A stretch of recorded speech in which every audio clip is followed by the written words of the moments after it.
اللہ کے رسول صلی اللہ علیہ وسلم کی جو ذاتی شخصیت تھی، آپ کو اللہ تعالیٰ نے جو جسم و جان عطا کی تھی،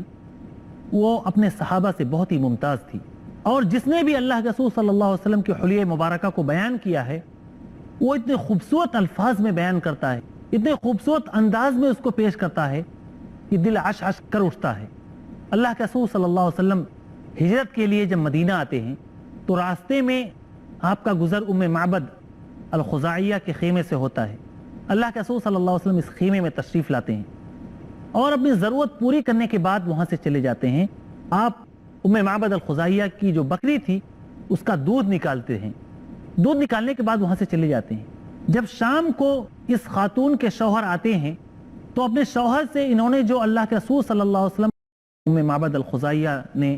اپنے شوہر سے بیان کیا تھا، اللہ کے رسول صلی اللہ علیہ وسلم کا وصف بیان کرتے ہوئے کہتی ہیں کہ ان کا چہرہ چمکتا ہوا تھا، خوبصورت ساخت تھی، نہ توندرے پن کا عیب، نہ گنجا پن، سرمگی آنکھیں، لمبی پلکیں، بھاری آواز، لمبی گردن، سفید اور سیاہ آنکھیں، سیاہ سرمگی پلکیں، باریک اور باہم ملے ہوئے ابرو، چمکدار کالے بال، خاموش ہوں تو باوقار اور گفتگو کریں تو پرکشش، دور سے دیکھنے والوں کے لیے تابناک و پرجمال، قریب سے سب سے خوبصورت اور شیریں، گفتگو میں چاشنی، بات واضح اور دو ٹوک، نہ مختصر نہ فضول، انداز ایسا کہ گویا کی پروئے ہوئے موتی ہوں، درمیانہ قد، نہ ناٹا کہ نگاہ میں نہ جچے، نہ لمبا کہ ناگوار لگے، دو شاخوں کے درمیان ایسی شاخ کی طرح ہیں جو سب سے زیادہ تر و تازہ ہیں۔ رفقا آپ کے گرد حلقہ بنائے ہوئے آپ کے حکم کا انتظار کرتے ہیں، جب آپ کچھ فرماتے ہیں تو توجہ سے سنتے ہیں، اور جب کوئی حکم دیتے ہیں تو اسے بجا لانے کے لیے دوڑ پڑتے ہیں۔ نہ ہی آپ ترشرو ہیں اور نہ ہی بدخلق ہیں۔ یہ مختصر سا حلیہ جو ام معبد نے اپنے شوہر سے بیان کیا تھا، اس سے آپ اندازہ لگا سکتے ہیں کہ اللہ کے رسول صلی اللہ علیہ وسلم کو جو اللہ تعالیٰ نے ساخت عطا کی تھی، جو آپ کی پرکشش شخصیت تھی، جو دیکھتا تھا دیکھتے ہی رہ جاتا تھا۔ اسی لیے عبداللہ بن سلام رضی اللہ تعالیٰ عنہ جو مشہور صحابی ہیں، اہل کتاب میں سے تھے، انہوں نے جب اللہ کے رسول صلی اللہ علیہ وسلم کے چہرے کو دیکھا تھا تو فوری طور پر یہ بات کہی تھی کہ یہ چہرہ کسی جھوٹے شخص کا چہرہ نہیں ہو سکتا۔ جن کی فطرت سلیم ہوتی ہے، جن کی شخصیت میں اللہ تعالیٰ ان کے ضمیر کو زندہ رکھتا ہے، جن کا ضمیر مردہ نہیں ہوتا ہے، ایسے لوگوں کے چہروں کو دیکھ کر جان جاتے ہیں کہ یہ شخص کس کردار کا مالک ہے۔ مختلف صحابہ کرام نے اللہ کے رسول صلی اللہ علیہ وسلم کی جو اوصاف بیان کیے ہیں وہ الگ الگ انداز میں ہیں۔ آپ کے گال کے بارے میں، آپ کی ناک کے بارے میں، آپ کی آنکھوں کے بارے میں، آپ کی چال ڈھال کے بارے میں عجیب قسم کے اوصاف صحابہ کرام نے بیان کیے ہیں، اور آپ اس کو پڑھیں گے تو ایسا لگے گا کہ آپ تصور میں اللہ کے رسول صلی اللہ علیہ وسلم کو دیکھ رہے ہیں۔ حضرت برا رضی اللہ تعالیٰ عنہ فرماتے ہیں، جو کہ مشہور صحابی رسول ہیں، کہ اللہ کے رسول صلی اللہ علیہ وسلم کے دونوں کندھوں کے درمیان دوری تھی۔ ایک مرتبہ میں نے آپ کو دیکھا کہ آپ سرخ جوڑا زیب تن کیے ہوئے تھے، اور آپ اتنے خوبصورت لگ رہے تھے کہ میں نے اس سے پہلے اتنی خوبصورت چیز کوئی نہیں دیکھی تھی۔ صحابہ کرام اللہ کے رسول صلی اللہ علیہ وسلم کی شخصیت کو چاند سے ملاتے تھے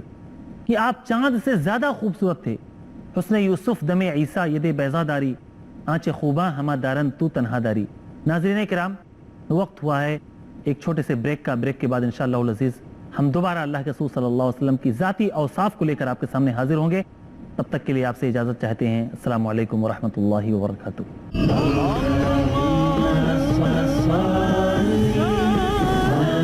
السلام علیکم ورحمۃ اللہ وبرکاتہ۔ ناظرین کرام، وقفے کے بعد پھر آپ کا استقبال ہے۔ وقفے سے پہلے ہم اللہ کے رسول صلی اللہ علیہ وسلم کی حلیہ مبارکہ کو بیان کر رہے تھے کہ آپ کو اللہ تعالیٰ نے جو ساخت دی تھی، جو آپ کو جسم عطا کیا تھا، وہ کن اوصاف سے متصف تھا۔ اخلاقی اوصاف پر گفتگو نہیں کر رہا ہوں کیونکہ اس کے لیے بہت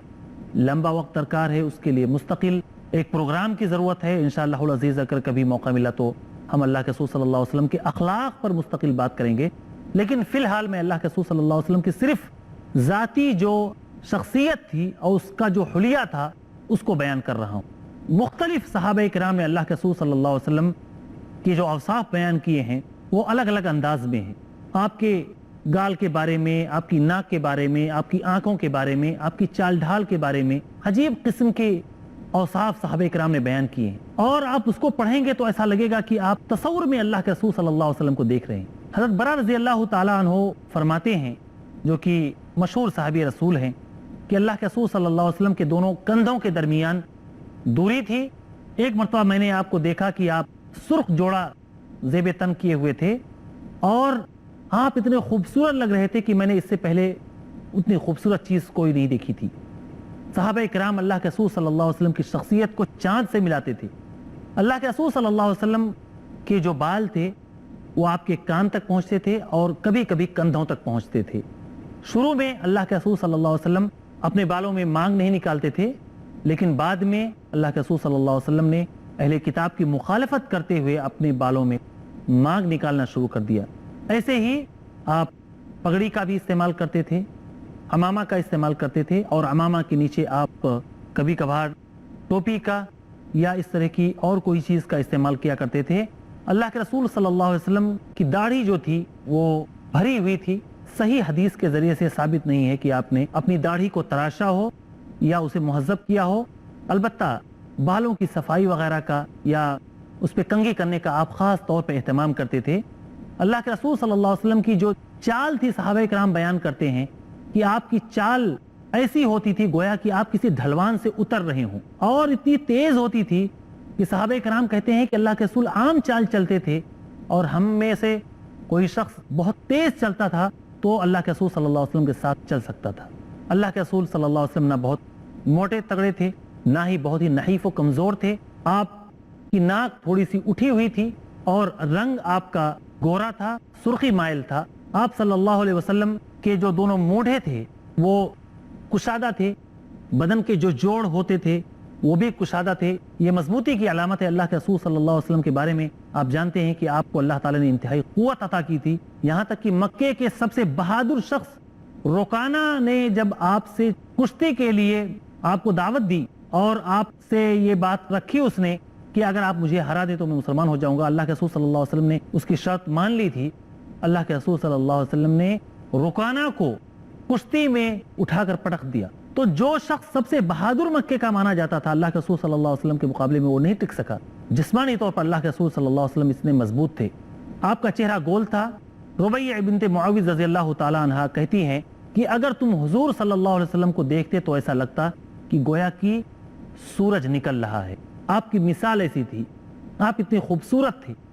جب آپ ناراض ہوتے تھے تو ایسا لگتا تھا کہ آپ کے چہرے پر, آپ کے گال پر انار کا دانہ نچوڑ دیا گیا, اور جب خوش ہوتے تھے تو چاند کی طرح آپ کا چہرہ چمکنے لگتا تھا. اللہ کے رسول صلی اللہ علیہ وسلم کے دشمن جو آپ سے نفرت کرتے تھے وہ بھی آپ کی شخصیت سے متاثر تھے. یہاں تک کہ جب وہ لوگ مسلمان ہوئے, سمامہ بن اسال رضی اللہ تعالیٰ عنہ کہتے ہیں, جو کہ اپنے قبیلے کے سردار تھے,